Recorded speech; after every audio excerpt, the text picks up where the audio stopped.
예수님이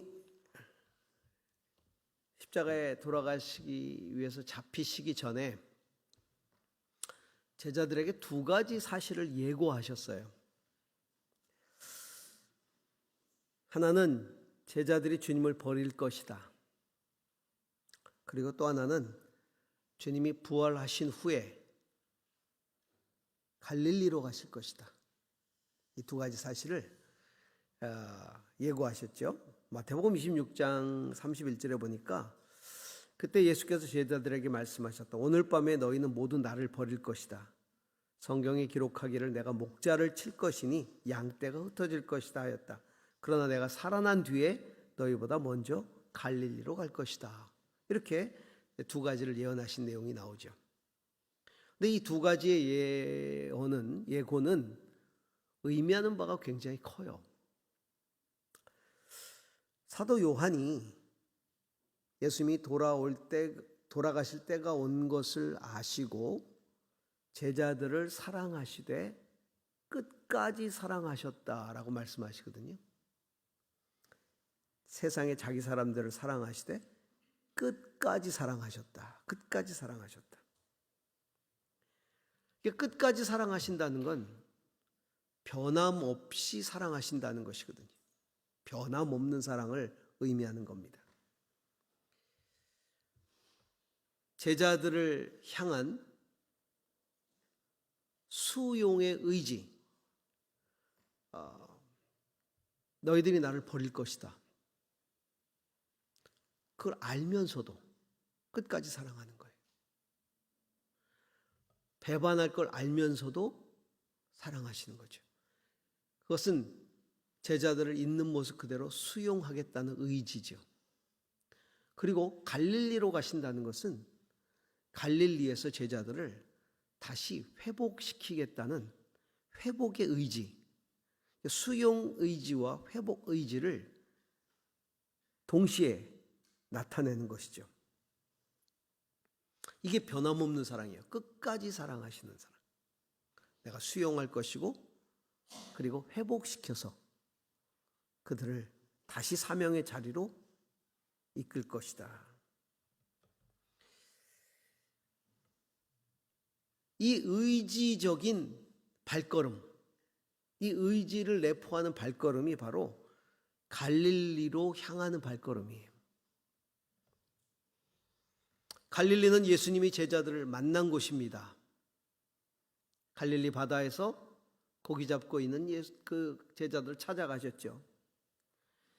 그리고 그곳에서 제자들을 부르셨어요. 또한 그들을 제자 삼으시고 그들과 사역 기간 내내 동행하셨죠. 갈릴리에서 제일 많은 사역을 하셨어요. 그곳이 바로 갈릴리입니다. 거기서 예수님은 제자들을 회복시키겠다고 말씀하시는 것이죠. 가장 놀라운 회복, 예수님의 부활을 통해서 이루시고자 하는 가장 놀라운 회복, 그것이 갈릴리에서 일어날 것이다.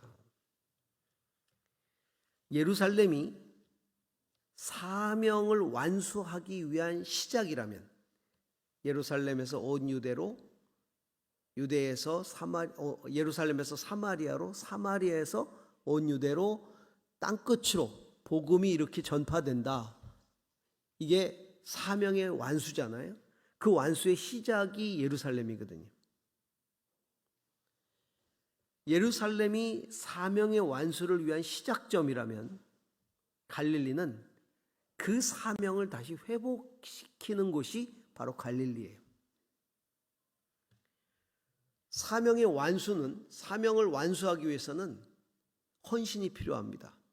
온전한 헌신이 있어야 사명을 완수할 수 있죠. 그런데 그 온전히 헌신하려면 회복이 먼저 일어나야 돼요. 온전한 회복이 일어나지 않으면 사명을 완수할 수가 없죠.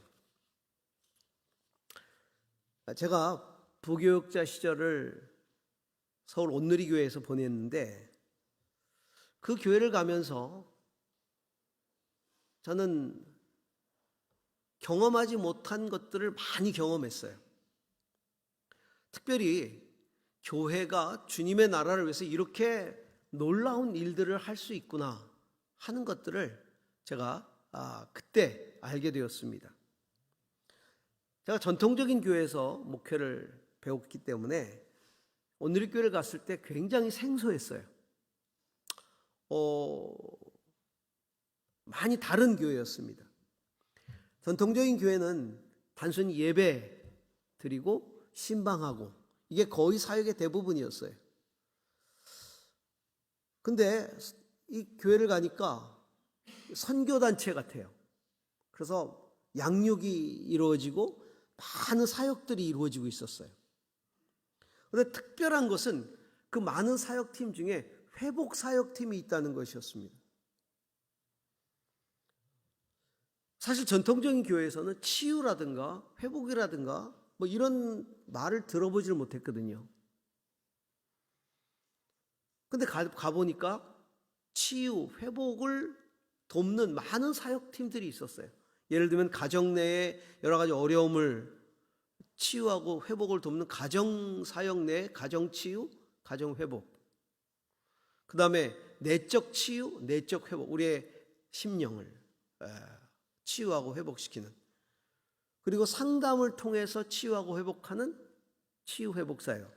뿐만 아니라 훈련을 통해서 여러 가지 영성 훈련을 통해서 치유하고 회복하는 사역들이 있었습니다. 사람들에게 많은 호응이 있었고 이 프로그램에 정말 많은 사람들이 참여를 하고 그리고 그 회복을 경험했습니다.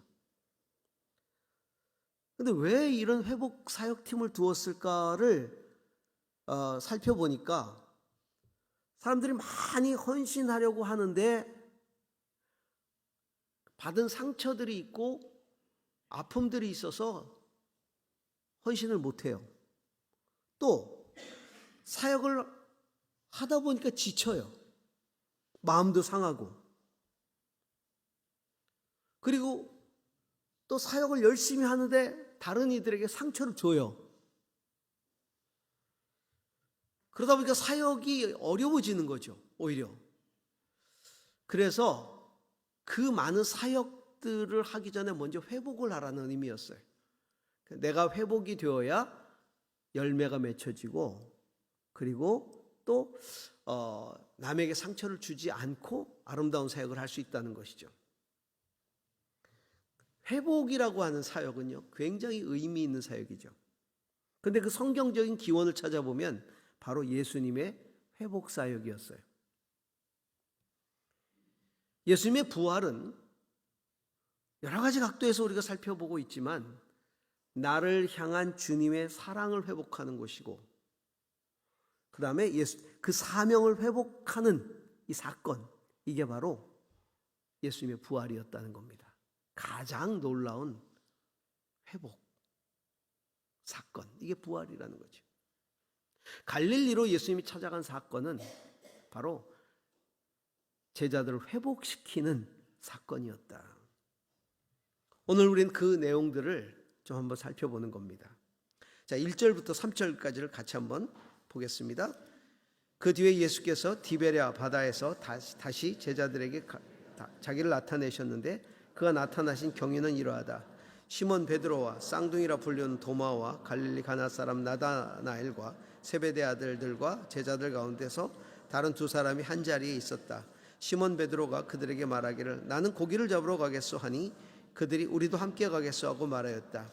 그들은 나가서 배를 탔다. 그러나 그날 밤에는 고기를 한 마리도 잡지 못했다. 가장 놀라운 회복은 주님이 나를 찾아오셨던 그 자리에서 다시 시작된다는 겁니다.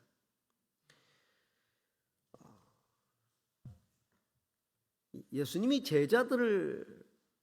실패한 제자들, 예수님을 버리고 부인하고 그래 실패한 제자들을 회복시키기 위해서 하셨던 일은 예루살렘 다락방에 찾아가셔서 거기 숨어 있는 제자들을 책망하시고 다그치시고 그 다시 가르치신 것이 아니라 처음 제자들을 만났던 그 자리로 먼저 가셔서 그들을 기다리셨다는 거죠. 사실은 예루살렘, 온 사마리아, 온 유대, 사마리아와 땅끝까지 이 사명을 주님이 회복시키려면 빨리 급하게 숨어있는 제자들을 찾아내셔서 너희들 뭐 하느냐? 너희들이 나를 부인하고 그렇게 이렇게 숨어 있으면 너희들이 어찌 그 사명을 이룰 수 있겠느냐? 다그치고 꾸짖고 그래야 되지 않겠어요? 근데 그렇게 하지 않으셨어요. 여인들에게, 자기의 부활을 목도한 여인들에게 가서 제일 먼저 하신 이야기가 뭐냐면, 내가 갈릴리로 먼저 갈 테니까 제자들로 하여금 갈릴리로 오라고 해라, 이 얘기를 하신 거예요. 왜 그 얘기를 하셨을까요? 잡히시기 전에 하셨던 그 두 가지, 너희들이 나를 버릴 것이다, 그리고 내가 갈릴리로 갈 것이다, 상기시켜주는 거죠.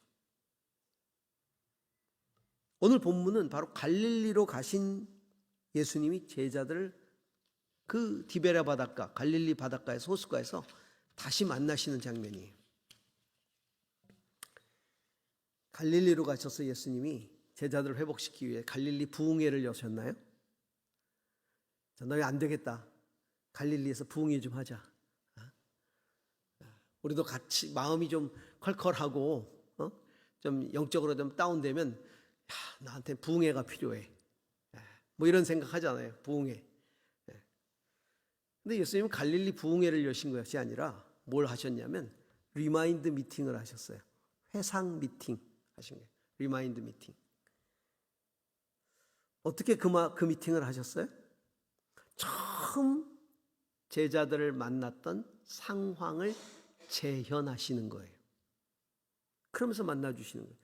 아마 예수님이 갈릴리에서 제자들을 만나시는 그 일은 여러 가지 방법으로 하실 수 있었을 거예요. 갈릴리 어느 장소에 모이라고 할 수도 있는 일이고, 사역할 때, 공생애 할 때 기적을 많이 베풀었던 어느 장소에 가서 거기서 주님이 뭔가 보여주실 수도 있는 것이고, 근데 그렇게 하지 않고 처음 제자들을 만났던 그 장면을 재현하고 계시다는 거죠. 몇 년 전 어느 날 이 제자들이 고기 잡는 어부로 살아갈 때 밤새도록 고기를 잡았지만 하나도 잡지 못해서 낙심하고 돌아와 새벽녘에 그물을 싣고 있었어요. 그때 예수님이 그곳에 찾아오셔서 시몬의 배를 타시고 제자들에게 가까이 가셔서 말씀하신 거죠. 깊은 데로 가서 그물을 던져라. 근데 웬일인지 시몬 베드로가 내가 밤이 맞도록 수고하였을 때 아무것도 얻지 못했지만 그 말씀에 의지해서 내가 다시 가서 그물을 내리겠다고, 하여튼 무슨 일인지 어부가 목수의 말을 듣고 가서 그물을 던졌더니 고기가 어마어마하게 걸렸어요. 그때 베드로가 두려워서 그 앞에 무릎을 꿇고 주여 나를 떠나소서, 나는 죄인입니다, 이렇게 고백을 합니다. 그 당시에 예수님이 두려워 말아라, 이제 너는 사람을 낳게 될 것이다, 사람 낳는 어부가 될 것이다, 그렇게 사명을 주셨죠. 지금 상황도 똑같아요. 부활의 주님이 그 상황을 다시 재현하고 계시는 거죠. 예수님 버리고 도망해서 저주까지 하면서 부인하고 갈릴리로 갔던 그 제자들이 우리는 고기나 잡자, 그리고 고기를 잡으러 갔는데 마찬가지 한 마리도 못 잡은 거예요. 그때 예수님이 멀리서 이렇게 보시면서 그 뭘 좀 잡았느냐? 아무것도 못 잡았습니다. 그때 배 오른편에 그물을 던져라. 그래 그물을 던졌더니 만선이 될 만큼 고기를 잡은 거죠. 이 데자뷰의 상황 속에서 주님은 부활의 당신을 만나게 하시는 겁니다. 제자들은 주님을 만난 거예요. 자기들이 예수 그리스도를 처음 따르기 시작했을 때를 기억했을 겁니다. 이게 어디서 본 상황이지? 그때 우리가 처음 주님을 만났을 때의 상황.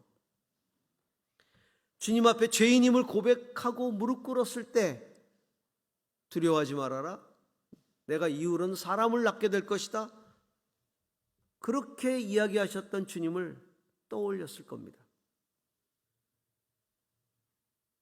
주님은 그 갈릴리로 다시 찾아가셔서 회복을 시작하고 계시는 거예요. 여러분, 신앙생활하는 가운데 혹은 사역하는 가운데 혹은 삶 속에서 깊은 상처를 입었거나 또는 영적인 싸움에서 패배하고 좌절하고 자존감이 극도로 떨어지고 내 자신이 쓸모없다는 생각을 갖게 되고, 그래, 나 같은 존재가 사람을 낚기는 무슨, 고기나 잡지, 그런 마음으로 갈릴리의 빈 배 위에 내가 서 있지는 않습니까? 멀리서 나에게 말씀하시는 주님의 소리가 들리지 않습니까? 얘들아, 뭘 좀 잡았느냐? 배 오른편으로 그물을 던져라. 내가 처음 주님 만났던 그 자리, 너무나 큰 은혜 받았던 그 자리, 성령의 놀라운 역사를 경험했던 그 자리, 거기서 주님은 우리를 기다리고 계셔요. 그리고 배 오른편에 그물을 던지라고 말씀하고 계시는 거죠. 그 주님의 소리를 들으시기를 바랍니다. 자, 오늘 4절부터 8절까지 같이 읽습니다. 이미 동틀 무렵이 되었다. 그때 예수께서 바닷가에 들어서셨으나 제자들은 그가 예수이신 줄을 알지 못하였다. 그때 예수께서 제자들에게 물으셨다. 얘들아, 뭘 좀 잡았느냐? 그들이 대답하였다. 못 잡았습니다. 예수께서 그들에게 말씀하셨다. 그물을 배 오른쪽에 던져라. 그리하면 잡을 것이다. 제자들이 그물을 던지니 고기가 너무 많이 걸려서 그물을 끌어올릴 수가 없었다. 예수가 사랑하시는 제자가 베드로에게 저분은 주님이시다 하고 말하였다. 시몬 베드로는 주님이시라는 말을 듣고서 벗었던 몸에다가 겉옷을 두르고 바다로 뛰어내렸다. 그러나 나머지 제자들은 작은 배를 탄 채로 고기가 든 그물을 끌면서 해안으로 나왔다. 그들은 육지에서 100자 남짓밖에 떨어져 있지 않은 곳에 들어가서 고기를 잡고 있었던 것이다. 가장 놀라운 회복은요, 나를 부르셨던, 내게 소명을 주셨던 그 자리에서 부활하신 주님을 만나면서 시작된다는 거죠.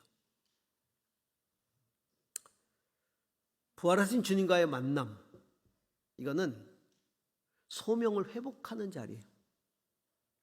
단순한 만남이 아니라 부르심의 소망을 회복하는 거예요.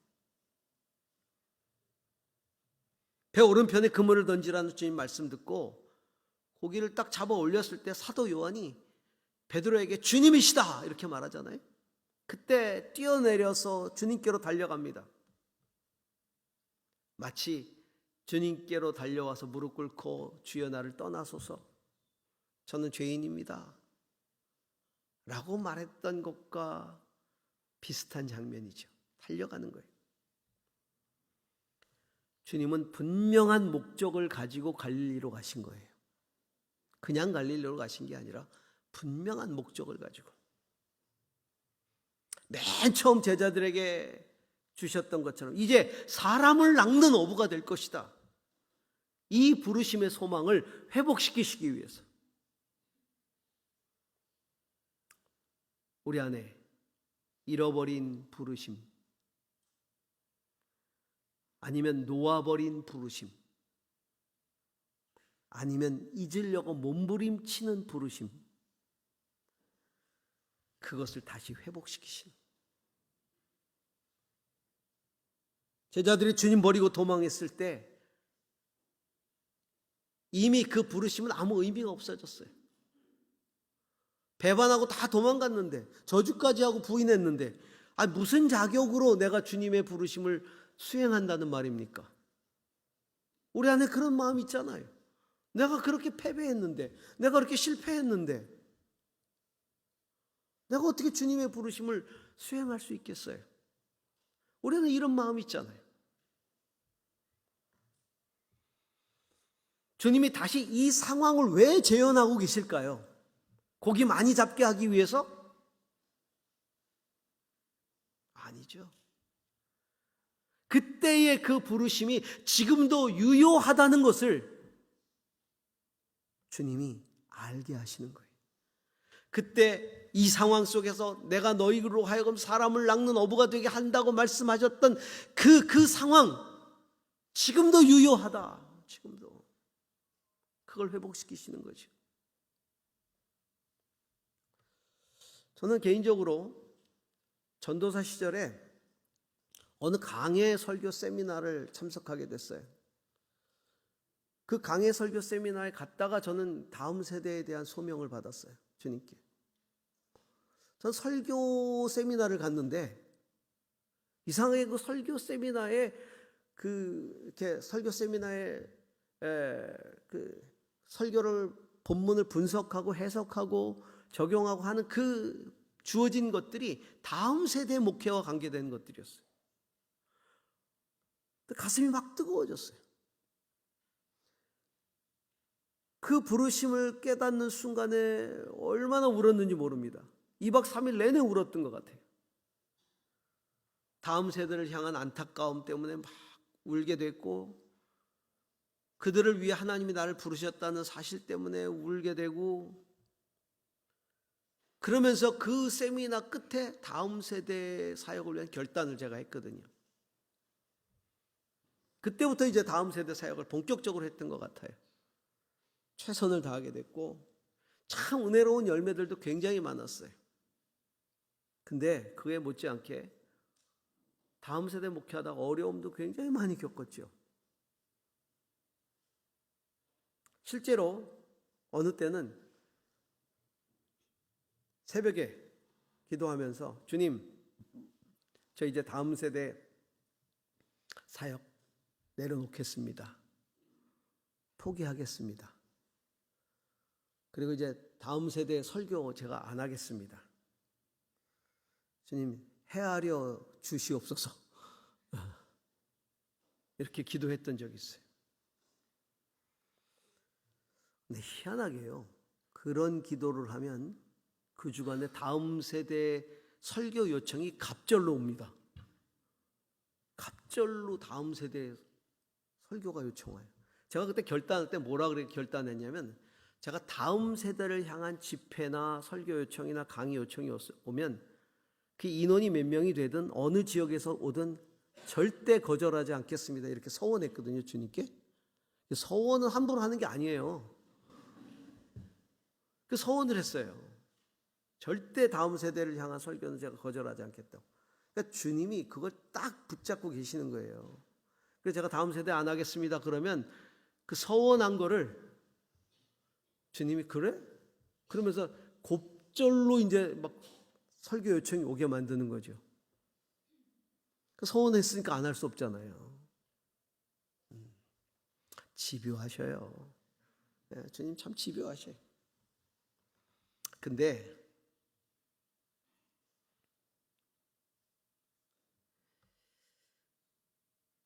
그게 저한테는 뭐냐면 갈릴리 미팅이에요.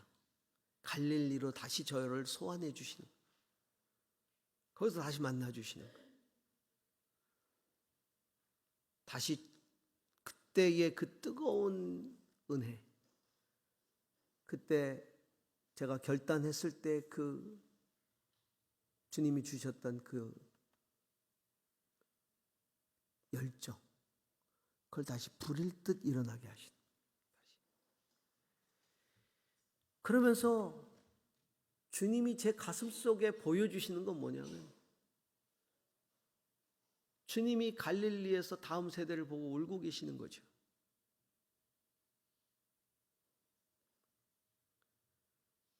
그리고 배 오른편에 그물을 던지라고 말씀하시는 거예요.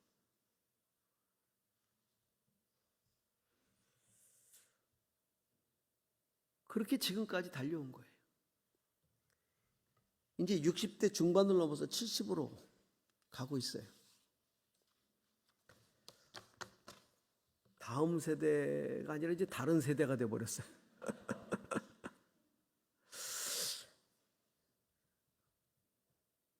우리 부처나 우리 다음 세대들을 보면 우리 아이들이 그렇게 생각할 것 같아요. 애쓰신다. 우리 목사님 애쓴다. 근데 제 기도는 뭐냐면 사도 바울의 기도가 제 기도가 되게 해주세요라는 거예요. 주 예수께 받은 소명, 은혜의 복음을 전하는 일을 마치려 하면은 내 생명을 조금 더 귀한 것으로 여기지 않겠다. 나의 달려갈 길을 다 마치고 주께 받은 소명, 그 복음을 전하는 일을 마치려 하면은 내 목숨을 귀한 것으로 여기지 않겠다라고 고백했던 사도 바울의 고백이 여전히 제 가슴 속에 울리고 있는 거죠. 그래서 저의 불길한 예감은 뭐냐면 주님 부르시는 날까지 다음 세대 사역을 할 것 같아요. 왜냐하면 이게 서원을 했기 때문에. 근데 좀 식을만 하면 갈릴리로 불러내리시고, 식을만 하면 갈릴리로 불러내리시고, 다시 뜨겁게 하시고, 다시 눈물을 흘리게 하시고, 거기서 예수님이 울고 계시는데 우리 다음 세대 아이들을 보면서 예수님이 울고 계시는데 어떻게 제가 거기를 안 하겠습니까? 아무리 힘들어도, 아무리 어려워도 안 할 수가 없는 거죠. 주님은 그렇게 우리를 갈릴리에서 회복시키고 계세요. 사랑하는 성도 여러분, 그 갈릴리에서 여러분 모두를 향한 주님의 부르심의 소망이 다시 회복될 수 있기를 소망합니다. 9절서부터 14절 같이 읽습니다. 그들이 땅에 올라와서 보니 숯불을 피워놓고 놓았는데 그 위에 생선이 놓여있고 빵도 있었다. 내가 지금 잡은 생선을 조금 가져오느라 시몬 베드로가 배에 올라가서 그물을 땅으로 끌어내렸다. 그물 안에는 큰 고기가 153마리나 들. 고기가 그렇게 많았으나 그물이 찢어지지 않았다. 예수께서 그들에게 말씀하셨다. 와서 아침을 먹어라. 제자들 가운데서 아무도 감히 선생님 누구십니까? 하고 묻는 사람이 없었다. 그가 주님이신 것을 알았기 때문이다. 예수께서 가까이 오셔서 빵을 집어서 그들에게 주시고 이와 같이 생선도 주셨다. 예수께서 죽은 사람들 가운데 살아나신 뒤에 제자들에게 자기를 나타내신 것은 이번이 세 번째였다. 여러분, 가장 놀라운 회복이 일어나는 것은 부활하신 주님과의 식탁의 교제였다는 거죠. 회복 집회가 아니라 회복 식탁. 관계를 회복하는 식탁의 자리에서 주님은 우리를 회복시키신다. 예수님 그러셨잖아요. 볼지어다 내가 문 밖에 서서 두드리노니 누구든지 내 음성을 듣고 문을 열면 내가 그에게로 들어가 그로 더불어 먹고 그는 나로 더불어 먹으리라.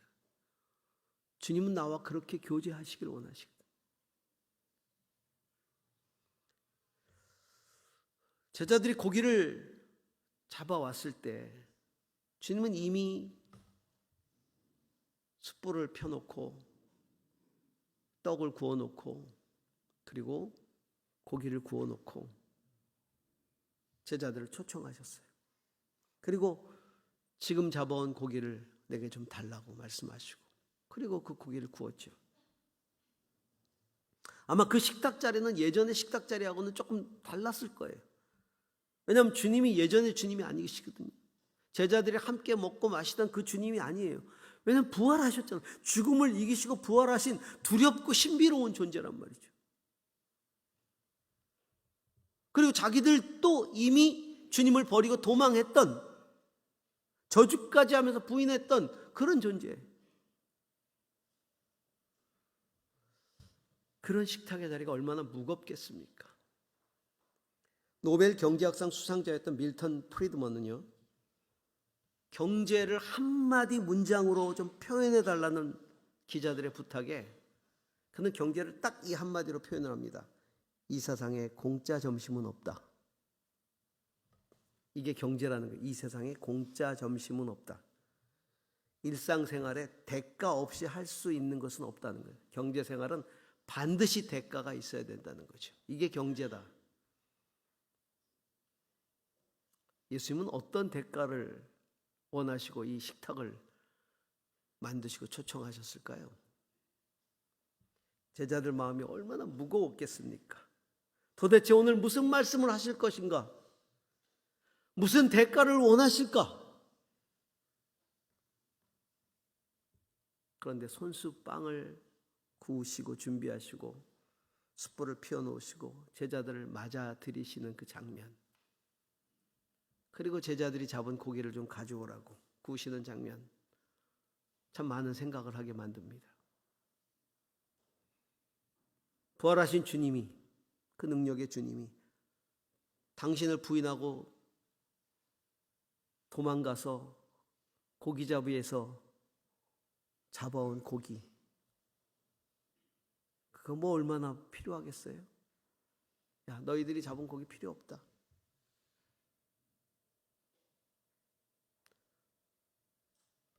너희들이 다 나를 떠나지 않았느냐? 그리고 갈릴리에서 그 고기잡이한 고기 나 안 먹어. 주님은 얼마든지 고기를 잡으실 수 있는 분이잖아요.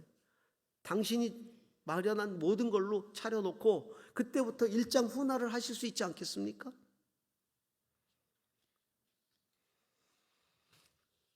근데 그러지 않았어요. 차려놓으시고 너희 고기를 가져와라. 저는 이 고기가 제자들의 삶, 제자들의 인생으로 느껴져요. 나는 내 인생을 통해 사람을 낫게 하겠다. 그들의 삶을 소중하게 여기시는, 그들이 고기 잡는 대로 돌아가 버렸지만 그들의 삶 전체를 수용하시는 예수님. 그래요. 주님은 우리 인생을 그렇게 수용하고 계시는 거예요.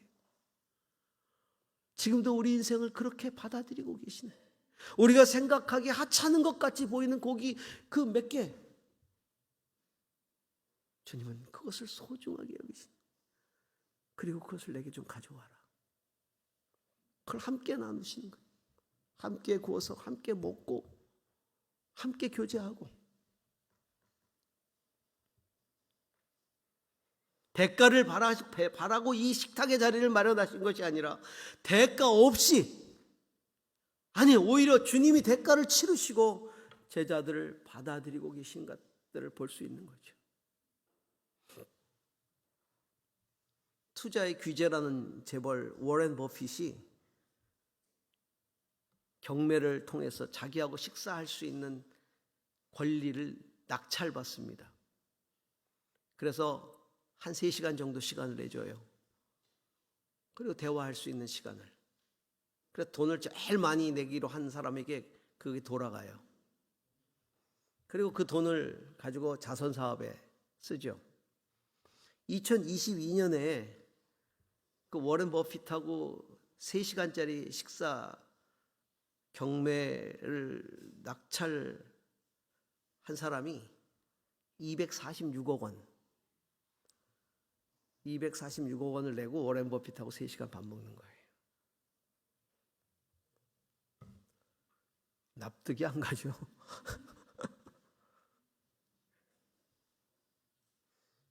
(246억 원). 근데 그 246억 내고 같이 밥 먹은 사람이 참 유익한 시간이었다 그래요. 참 유익한 시간이었다고. 그 투자에 대한 것과 이 경제에 대한 것들을 정말 아주 귀한 것들을 얻었다. 여러분, 부활하신 하나님의 아들 예수 그리스도 함께 하는 식사 비용이 얼마예요? 얼마를 내야 부활하신 주님과 함께 밥 먹을 수 있겠습니까?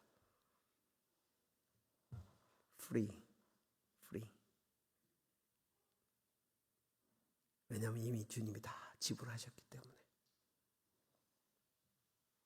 오히려 제자들을 위해 사랑의 식탁을 준비하시고, 그리고 그 사랑을 확신시켜 주는 거죠.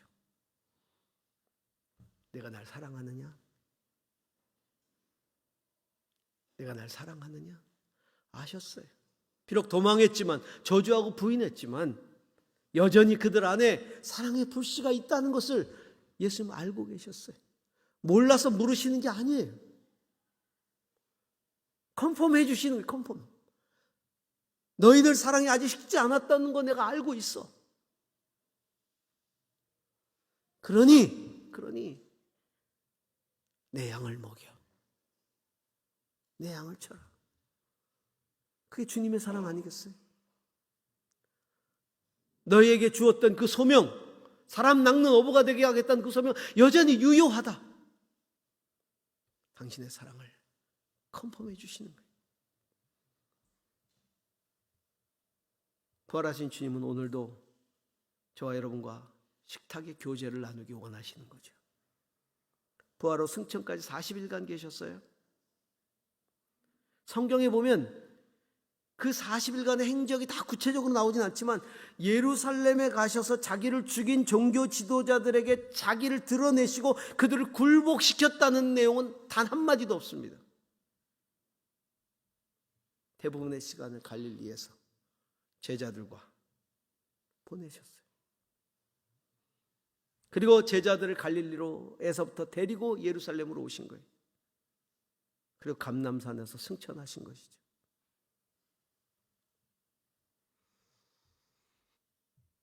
성도 여러분, 내 인생의 열매를 주님 앞에 드리고 주님 앞에 나의 사랑을 고백하고 그 주님의 사랑을 다시 확신할 때 우리 안에 사명의 회복이 일어나는 겁니다. 저와 여러분 모두가 주님과의 이 깊은 영적인 교제 안에서 다시 한번 그 놀라운 회복들을 경험하고 그리고 주님이 맡겨주신 사명을 이루어가는 그런 인생 살아갈 수 있기를 주의 이름으로 축원합니다. 기도하십시다. 주님,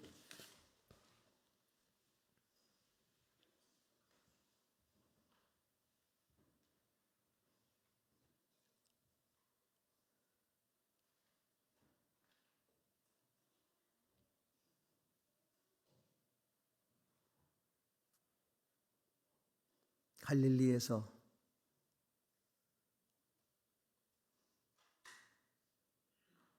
고기 잡고 있는 내게 다시 오셔서 배 오른편에 그물을 내리라 말씀하시며 나를 향한 사랑, 나에 대한 사랑, 주님께 대한 사랑을 확인시켜 주시고 우리의 사명을 회복시키시는 그 주님의 은혜를 깊이 깨닫습니다. 주여, 다시 주님과 함께 회복되어 다시 주님과 함께 예루살렘으로 올라갈 수 있도록 주님 역사하여 주시옵소서. 예수님 이름으로 기도합니다. 아멘.